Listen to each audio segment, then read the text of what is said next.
जी, अस्सलाम वालेकुम। हमारे साथ आज जो मेहमान हैं मुज़म्मिल असलम साहब हैं, किसी तारीफ़ के मोहताज नहीं। वो पीटीआई की मुआशी टीम के बहुत ही अहम रुकन हैं। आज उनसे जो है कुछ चुभते हुए सवालात करेंगे। मुज़म्मिल साहब अस्सलाम वालेकुम। वालेकुम सलाम। आमिर साहब ठीक ठाक है। अल्लाह का शुक्र है। सर ये आप क्या कर गए? आप तो बारूदी सुरंगें बिछा के इस हुकूमत के लिए चले गए और वज़ीर-ए-आज़म साहब कह रहे हैं कि आपने इन बारूदी सुरंगों को साफ़ कर दिया। कौन-सी बारूदी सुरंगें थी वो?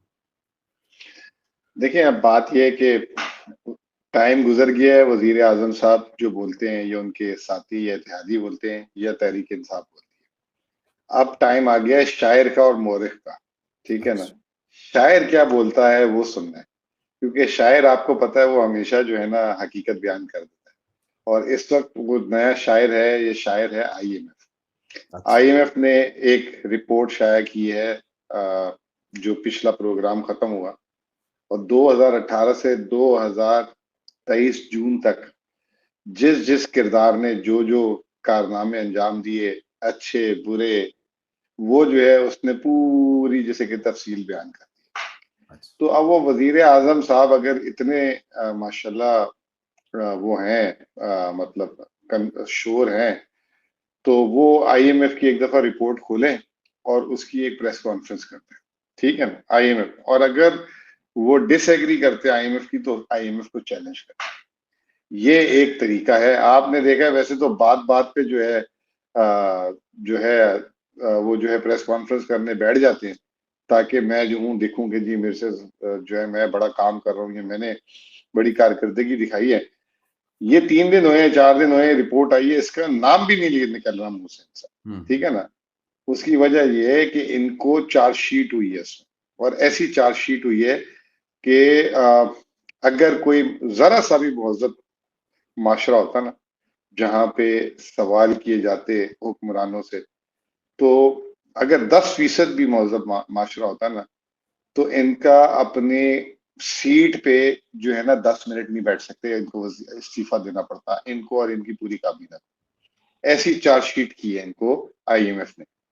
अगर उसमें कोई ऐसी बात होती हमारे खिलाफ, तो आपको लगता है कि इन्होंने बख्शना था हमें, या हमें जो है इन्होंने माफ कर देना था? इन्होंने तो लहरा लहरा के जो है घुंघरू तोड़ तोड़ के नाच नाच के उस पे जो है ना इन्होंने आफत ले आनी थी। वो तो तो कहते हैं मुज़म्मिल भाई, वो तो कहते हैं कि इन्होंने जो है वो कर्ज़े इतने बढ़ा दिए कि अब हमारी कमर टूट गई मईशत की। हम उतारें तो उतारें कैसे? अभी नेक्स्ट ईयर 1-2 सालों में तकरीबन 50 अरब डॉलर से ज़्यादा कर्ज़ा उतारना है। तो क्या ये सारा कुछ आप करके गए थे इनके लिए जो कर्ज़ों का जो बोझ है? दो कागज है, दो डॉक्यूमेंट है। एक है हुकूमत पाकिस्तान का अपना, और एक है आईएमएफ का। एक का जिक्र मैंने कर दिया, दूसरे का जिक्र मैं आपके सामने कर देता हूँ। हुकूमत पाकिस्तान के जो कागजात हैं वो हुकूमत पाकिस्तान ही शाया करती है। और हुकूमत में इस वक्त कौन बैठा हुआ है? पीडीएम की हुकूमत बैठी हुई है, शहबाज शरीफ साहब बैठे हुए हैं। जो डेटा शाया करता है कर्ज का, वो शाया करता है इकोनॉमिक अफेयर डिवीजन, जिसके वजीर कौन है? आपसे मैं सवाल पूछता हूँ, जरा आप बताएं। अयाज सादिक साहब है। जी, जी। ठीक है जी। अयाज सादिक साहब उसके वजीर हैं, और वो कितने खास आदमी हैं, आपको भी पता, शरीफ हो गए। ठीक है ना? तो उनके इदारे के शुमारियात के हिसाब से अप्रैल 2022 को पाकिस्तान का मजमूई कर्जा था 43,500 ट्रिलियन, यानी कि 43,500 खरब रुपए। खरा ठीक है। पीटीआई ने यानी कि 25,000 पे लिया था और 43,500 पे छोड़ दिया। तो 3.5 साल में ये कितना बना? 18,000 अरब। ठीक है। ठीक। अब वहां से अभी जो है ना, जुलाई नहीं आया, जून नहीं आया, मैं मई तक के नंबर बता रहा हूं जो इनके इदारे शुमारियात ने शाया किए। ठीक है। उसके हिसाब से पाकिस्तान का अब जो कर्जा हो गया है 59,000 बिलियन रुपीस, हुँ। यानी कि इनकी हुकूमत के 13 महीने में इन्होंने 16,000 अरब रुपए कर्ज लिया। अभी जून का नंबर इसमें नहीं है, हुँ, जुलाई का हुँ। नंबर जो इन्होंने आईएमएफ, सऊदी अरब, इधर उधर से जो पैसे उठाए हैं सिर्फ ये अभी नहीं है। जिस दिन इनकी 12 अगस्त को हुकूमत जाएगी ना, उस दिन मैं आपको बताऊं कर्जा होगा पाकिस्तान का 65,000 बिलियन प्लस। यानी कि 15 महीने की इनकी हुकूमत में इन्होंने जो टोटल कर्ज लिया होगा वो 22,000 अरब रुपए। हुँ, ठीक है जी। और पीटीआई ने जो 42 महीने की हुकूमत थी उसने 18,500 अरब कर्ज लिया था। हुँ, तो आप खुद अंदाजा लगा लें। और फिर एक और बात, जो अगले साल का अपने हाथों से जो बजट दे के गए हैं उसका इन्होंने बजट खसारे का ऐलान किया है 7,500 अरब। ये शायद तो बुलंद वो, तरीन है पाकिस्तान की तारीख का बुलंद तरीन खसारा जी हो। जी, ये साल जो खत्म हुआ वो भी बुलंदतरीन, और 7,500 अरब। तो जो मैंने आपको 65,000 अरब बताया जी, जी। उसमें आप जो है 7,500 अरब वो जमा कर लें। और अगर रुपया 10-20 रुपए, जो कोई मामूली बात है इसकी इनकी हुकूमत में, वो गिर जाता है तो 250 अरब वो जमा हो जाएगा। ठीक है ना। तो 10,000 अरब रुपए का नुस्खा जो है अगले 12 महीने के देखे गए, तो 75,000 अरब रुपए कर्ज हो जाएगा जहां ये शहबाज साहब छोड़ के जा रहे हैं।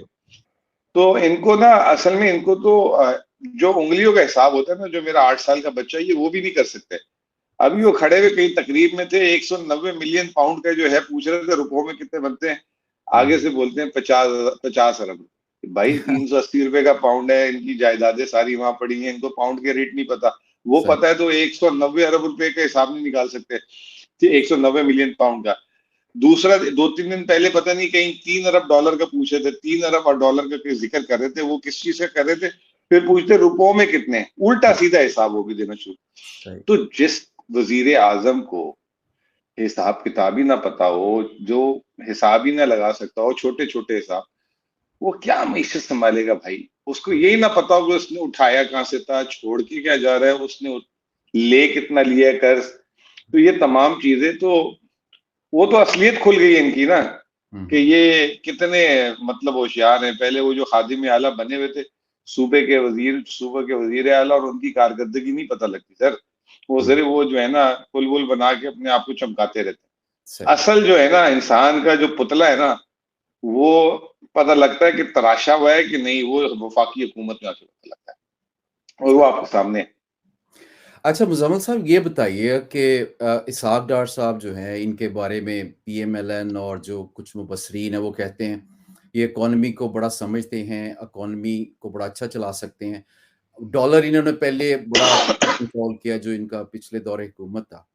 तो ये इस दफ़ा इनसे डॉलर क्यों कंट्रोल नहीं हुआ? क्यों इसहाक डार साहब जो हैं वो इतने मौसर नहीं हो सके कंट्रोल जो डॉलर है उसको अंडर कंट्रोल करने में?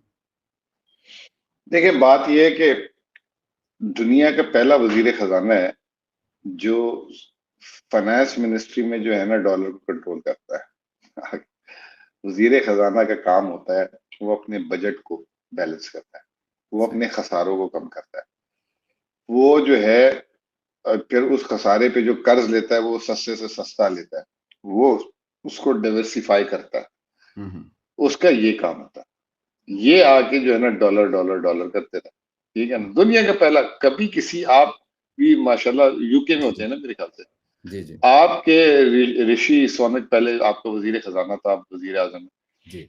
कभी आपने अपने मुल्क के वजीर खजाना को, जो चांसलर अब पहले ब्राउन भी थे और भी थे, कभी देखा है कि वो ट्वीट कर रहे हो या अखबार में बोल रहे हो आज पाउंड जो है डॉलर के सामने जो है 10 पैसे, मतलब 10 पेंस वहाँ तो मजबूत हो गया। मार्केट डिटरमाइन करती है ना जी, ओपन मार्केट डिटरमाइन करती है कि रेट क्या तो है। जिस मुल्क का वजीर खजाना जो है 4 दिन पहले जो है अल्हम्दुलिल्लाह रुपी 270 पर डॉलर, और आज 287 हो गया तो गायब हो गया।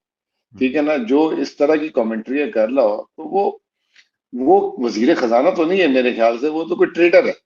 ट्रेडर ठीक है, है ना। सही, हाँ सही। ठीक है ना। तो ये वजीर खजानों के काम नहीं है कि ये इस तरह की, हाँ कभी आप तकरीर में बोल रहे हैं कि जी मैं जब से आया तो रुपया जो है सिर्फ इतने फीसद गिरा। हुँ, ठीक है जी, माजी में इतने फीसद गिरा। आप घंटे घंटे बाद जो है ट्वीटर मार रहे हैं। ठीक है ना। वो जब वो 10 रुपए गिरा था तो वो एक इदारा है ब्लूमबर्ग, उन्होंने लिख दिया एशिया की, दुनिया की बेस्ट करेंसी इस हफ्ते की सबसे मजबूत तरीन करेंसी। वो शहबाज शरीफ साहब, मरियम नवाज, पता नहीं कौन कौन खानदान में, ये साजदा साहब ट्वीट कर रहे हैं अल्हम्दुलिल्लाह अल्हम्दुलिल्लाह। यार खुदा को मानो। हुँ, तो हुँ। ये जब चीज आप जो है ना, वो एक हमने, मैं खुद कैपिटल मार्केट से रहा हूँ, तो हमारे जो सीनियर दोस्त होते थे, ये समझदार जो ट्रेडर होते थे, वो एक बात समझाते थे। वो कहते थे मार्केट से जिद नहीं करो, हम्म। ठीक है ना। मार्केट जो है ना, वो एक राइट बैरोमीटर होता है। तो आपने जो सवाल पूछा ना इसहाक डार साहब क्यों फेल हो गए, वो अपनी एना में मार्केट से जिद लगा बैठे, और जब वो जिद लगा बैठे तो गलत फैसले करना शुरू कर दिए उन्होंने। अब उनको अना का मसला बना दिया। तो ये ऐसी पोजीशनों में आना नहीं बनाई जाती, आप रियलिस्टिक होते हैं। और फिर जब आप आते हैं ना तो गलत जिसे कहते हैं वादे करके ना आ जाए कि मैं जाता हूँ, ये देखो जी पुराना वजीर खजाना तो इतना डॉलर गिर गया, मैं इसको सही करता हूँ, मैं इसको ये करता हूँ। मुझे अच्छी तरह याद है जब ये आए थे तो एक इन्होंने शोशा छोड़ना जो, मैं अभी जहाज में था तो इतना रुपया नीचे आ गया, मैं अभी जहाज में था, अभी तो मैंने झाड़ू फेरा नहीं, अभी तो मैंने डंडा चलाया नहीं, इनके अल्फाज। ऐसे ही। मतलब ऐसा ऐसा तकब्बुर। आप बीच में कहना शुरू कर दिया वो जी मेरी तवक्कुआ से ज्यादा हालात खराब थे, हम्म। ठीक है ना, मेरे तवक्कुआ से ज्यादा खराब थे, तो वो जो है मुझे तो अब अंदाजा हुआ सीट पे बैठ के, तो हम्म। सीट गर्म सीट की तलाश में जो है ना जो ऑल फॉल भग दिया। फिर उसके बाद जो है नए नए जिसे कहते हैं बहाने शुरू कर दिए इन्होंने बनाने। जी। तो वो इनको भी चार्जशीट पूरी हुई है, आप आईएमएफ की रिपोर्ट खोल के पढ़ेंगे ना, वरना हम्म। तो ये भी आ, उसका अगर खुदा ना खास्ता अगर हम पे कुछ उसका 5% भी होता तो इन्होंने तो बख्शना नहीं था। नहीं। इन्होंने तो लहरा लहरा के जो है मतलब दुनिया के हर कोने से शुरू हो जाना था। सही। अच्छा, मुज़म्मिल असलम साहब, ये बताइए कि ये जो हालिया इज़ाफ़ा हुआ है बिजली की कीमतों में, तकरीबन ₹7 के करीब इज़ाफ़ा हुआ है। ये क्या कोई जो आईएमएफ के साथ इनका एग्रीमेंट था, उसके तहत हुआ या इन्होंने अपनी तरफ से इसमें इज़ाफ़ा किया रेवेन्यू जनरेशन के लिए? देखिए जी, सबसे पहले तो जो ₹7 का इजाफा है ना, आप भी थोड़ा सा आज हाथ हौला रख रहे हैं लगता है इन पे, कोई मतलब आपको तरस आ रहा है लगता है इन पे, या क्या ये चाहते हैं आपकी ये इनकी कुछ इलेक्शन डेट के साथ जाए। लेकिन जिस दिन से आए ना 14 महीने में 100% जो है ना हुँ, हुँ। मुल्क में बिजली की कीमत इन्होंने बढ़ा दी। आपको मैं बता देता हूँ कि जो सबसे कम 100 यूनिट तो आज तक दुनिया में अब कोई मेरे ख्याल से कम ही लोग रह गए होंगे जो 100 यूनिट इस्तेमाल करते हैं। 100 यूनिट वाले की जो कीमत है वो जो है आज से 1 साल पहले थी ₹7.74, जो अब हो गई है 16.5। ठीक है जी। जो 300 यूनिट जो एक बिल्कुल जो हमारे मुलाजिम जिनकी 30-32 हजार तनख्वाह है, हुँ, वो 300 यूनिट तक उनके घर में इस्तेमाल होती है। उनकी जो कीमत थी आज से 1 साल पहले थी ₹12.15, अब वो हो गई है ₹22.14। ठीक है जी। तो ₹27.14, ₹12 से सीधा 27, 27। यानी कि 150% उसका बिजली का बिल, जो 300 यूनिट इस्तेमाल करेगा उसका बिल अब 12,500-13,000 से कम नहीं आएगा। तो ये जो है हालात है। और जो 700 यूनिट वाले हैं जो उससे प्लस है, वो आज से साल पहले ₹22.5 का यूनिट लेते थे, अब वो 43 रुपीज का यूनिट। तोबा! तो ये सिर्फ यहाँ तक बात नहीं खत्म हुई, ये बिजली के बिलों में इजाफा नहीं होगा। इन्होंने साथ साथ पूरे मुल्क में कमर्शियल और इंडस्ट्री के भी रेट 30% से बढ़ा दिए इसी तनासब से। वो पहले ही वो जो है मतलब वो आग के दरिया को पार कर रहे थे, रो रहे थे रोजाना कि जी ये इतने इतने बिल हमसे नहीं बर्दाश्त हो रहा। ये होने के बाद तो जी मैं नहीं समझता कि वो अपनी दुकानदारी या अपने कारखाने को चला सकेगा अनलेस कि वो कीमतें जो है सारी पास ऑन करे। और ये अगर कीमतें पास ऑन होती है तो सुई से लेकर जो गाड़ी तक हुँ, जितनी अशिया है पाकिस्तान में हर एक की कीमत जो है ना उसमें इजाफा होगा। किसी की जितनी बिजली की मिकदार उसमें इस्तेमाल होती है उसकी पैदावार में, उस हिसाब से इजाफा हो जाएगा। तो अच्छा, ये 5%। सॉरी मुज़म्मिल साहब, ये जो कीमतों में इज़ाफ़ा हुए, आपके ख़्याल में आइंदा इसमें मज़ीद इज़ाफ़ा होगा, ये निगरान हुकूमत के दौर में भी? देखें जी, मसला ये है कि इसमें अब जो बिजली है, इसमें मिसाल देता हूँ, जो जो मैं मुझे जो बिल देना होगा वो तकरीबन देना होगा 55 से 60 रुपए यूनिट, ये कीमत अदा करनी पड़ेगी। इसमें जो तेल की कीमत है, जो ईंधन जो इस्तेमाल होता है, वो ₹7 का इस्तेमाल। हुँ, अब सोचेंगे ₹7 का सिर्फ ईंधन इस्तेमाल होता है। अब उसके बाद जो बिजली बनाने वाले कारखाने हैं, इन्होंने इतने महंगे उनसे टैरिफ किए और डॉलरों में उनसे तय की, वो ₹17 ₹16-17 फी यूनिट की पैदावार के लिए। चाहे आप उससे पैदावार करवाएं या ना कराएं, आपने उसको 17 रुपए यूनिट के हिसाब से उसका जितना कारखाना उसको भर रहे हैं। इस वक्त मुल्क में 30 से 40% बिजली के कारखाने बंद हैं, लेकिन आप उनको किराया भरते हैं। फिर उसके बाद टैक्सेस आ जाते हैं। फिर जो सबसे बड़ा अलमिया हुआ कि सैलाब के बाद पाकिस्तान से पहले पाकिस्तान में बिजली के बिलों की रिकवरी थी 93-94%, वो 80-81% आ गई। यानी कि इस मुल्क में जितनी बिजली पैदा हो रही है उसका 20% चोरी हो रहा है। अब वो 20% भी डाल दिया खाते में उनके जो बिजली की कीमत सही खाते। फिर उसके बाद इन्होंने जो दरामदी ईंधन पे जो बिजली के प्लांट लगाए, कोयला, गैस, ये वो, इस वक्त उनकी पैदावारी लागत जो है 50 रुपए यूनिट है। और जो पाकिस्तान में जो चीजें पैदा हो रही है उसकी पैदावारी लागत जो है 6 रुपए से 23 रुपए। इन्होंने लेकिन किया कि बाहर जाके जो है, जो बार बार कभी सी पैक का नाम लेके खुश होते हैं, कभी क्या करते हैं, उसकी वजह से आज हमें ये सारी सजा भुगतनी पड़ी। अब आपने सवाल किया आगे बढ़ेंगी, बिल्कुल बढ़ेगी। अगर ये रिकवरी 80% पे रहेगी तो बढ़ेगी। अगर इसको 90-95% नहीं किया, बिजली अगर चोरी होती रही, आलमी मार्केट में अगर ईंधन की कीमत बढ़ गई तो बढ़ेगी, डॉलर की कीमत अगर काबू में नहीं आई तब बढ़ेगी। तो ये सिलसिला थम नहीं रहा, और ये सिलसिला उस वक्त तक नहीं थमेगा। ये जो अभी एक बड़ी अच्छी ट्वीट की एक बंदे ने, उसने कहा बिजली की कीमत बढ़ा देना, चोरियां होंगी, इससे और जो है मजीद मसाइल आएंगे। आपको मसले का हल निकालना है। आप डिस्प्लिन में, जो खान साहब अक्सर डिस्प्लिन से कैंसर का इलाज नहीं हो सकता, तो ये डिस्प्लिन खिला के जो है ना कैंसर के इलाज करने के चक्कर में लगे रहते हैं, और अब मुंह छुपा रहे हैं सुबह से, उस पर बात ही नहीं कर रहे। वो कभी एक किधर ले जाते हैं, कभी किधर ले जाते हैं केस। अच्छा मुजम्मल भाई, ये जो अभी हालिया इजाफा हुआ है बिजली की कीमतों में, एक्सपोर्ट जो आप छोड़ के गए थे वो तो रिकॉर्ड एक्सपोर्ट्स थी, रेमिटेंसेस रिकॉर्ड थी।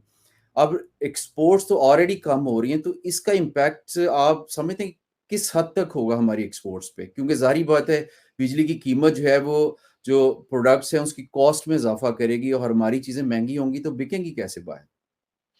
देखिए, सबसे पहले तो मैं आपको एक बात बताता हूँ कि पीटीआई की हुकूमत जब आई थी ना तो 130 का डॉलर, और उस वक्त रेमिटेंस थी 19 अरब डॉलर, और जब गई तो 180-82, यानी 50 रुपए रेट बढ़ा, और रेमिटेंस छोड़ के गए 32 अरब डॉलर, तकरीबन 60% इजाफा हो गया।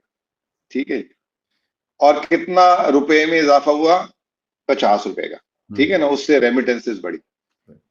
ये जब से हुकूमत में है 100 रुपए की कीमत गिर गई, यानी 100 रुपए का उससे दोगुना इजाफा, और रेमिटेंस उल्टा 13% गिर गई, यानी कि 4.5 अरब डॉलर सिर्फ रेमिटेंस में गिरावट आई। ये 100 रुपए अगर रुपए की कदर गिरी थी ना, तो ये कम अज कम पाकिस्तान की 32 अरब डॉलर से 50 अरब डॉलर रेमिटेंस चली जानी चाहिए। ये 32 की जगह 27 पे छोड़ दिए। ये है ट्रस्ट डेफिसिट, ये है people don't believe in them. लोगों को, आप तो वहां रहते हैं, आपको बहुत अंदाजा होगा कि लोगों की सोच क्या है ओवरसीज। सही बात। आप आ जाए एक्सपोर्ट्स में, जब आपके मुल्क में कोई पॉलिसी ही नहीं होगी, ठीक है ना, आप जो है एक्सपोर्ट्स तो इनको नफरत है ना इस हुकूमत वालों को। जब नवाज शरीफ का दौरा है पाकिस्तान की एक्सपोर्ट गिर जाती है।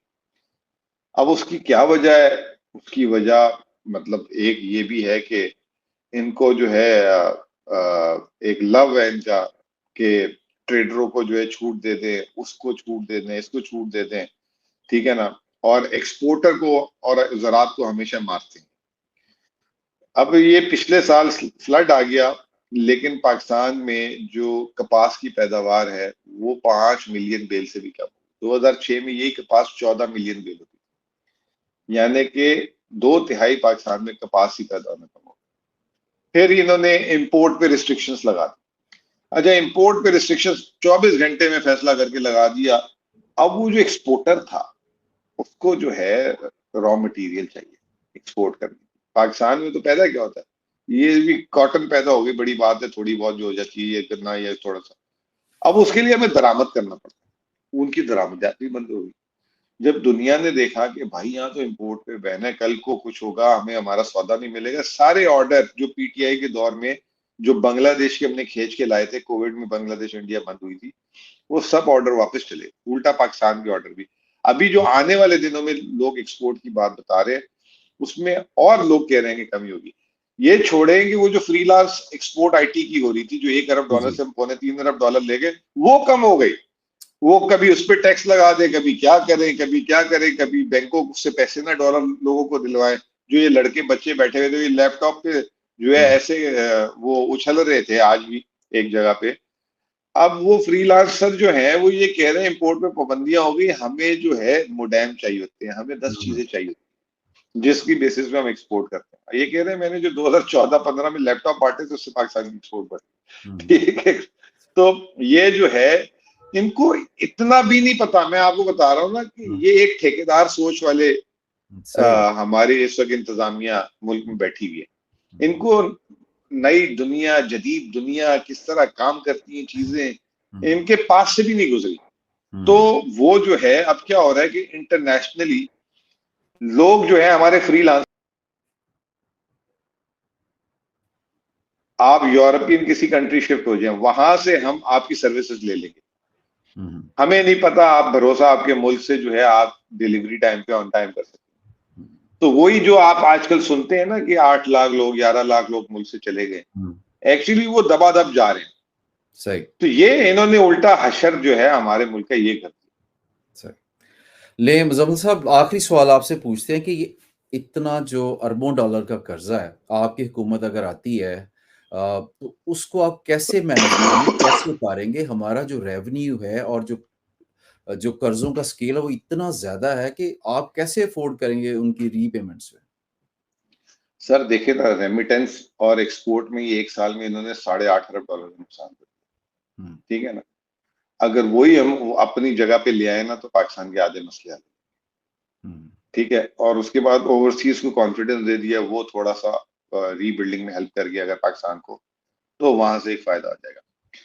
तीसरा, हमने जो है अपनी मुल्क की इंपोर्ट सब्स्टिट्यूशन, इन्होंने इंपोर्ट सब्स्टिट्यूशन की जगह इंपोर्ट बैन लगा दिया। ऐसे ही। मुल्क में इंपोर्ट सब्स्टिट्यूशन कराओ, फिर जो है बैन करो।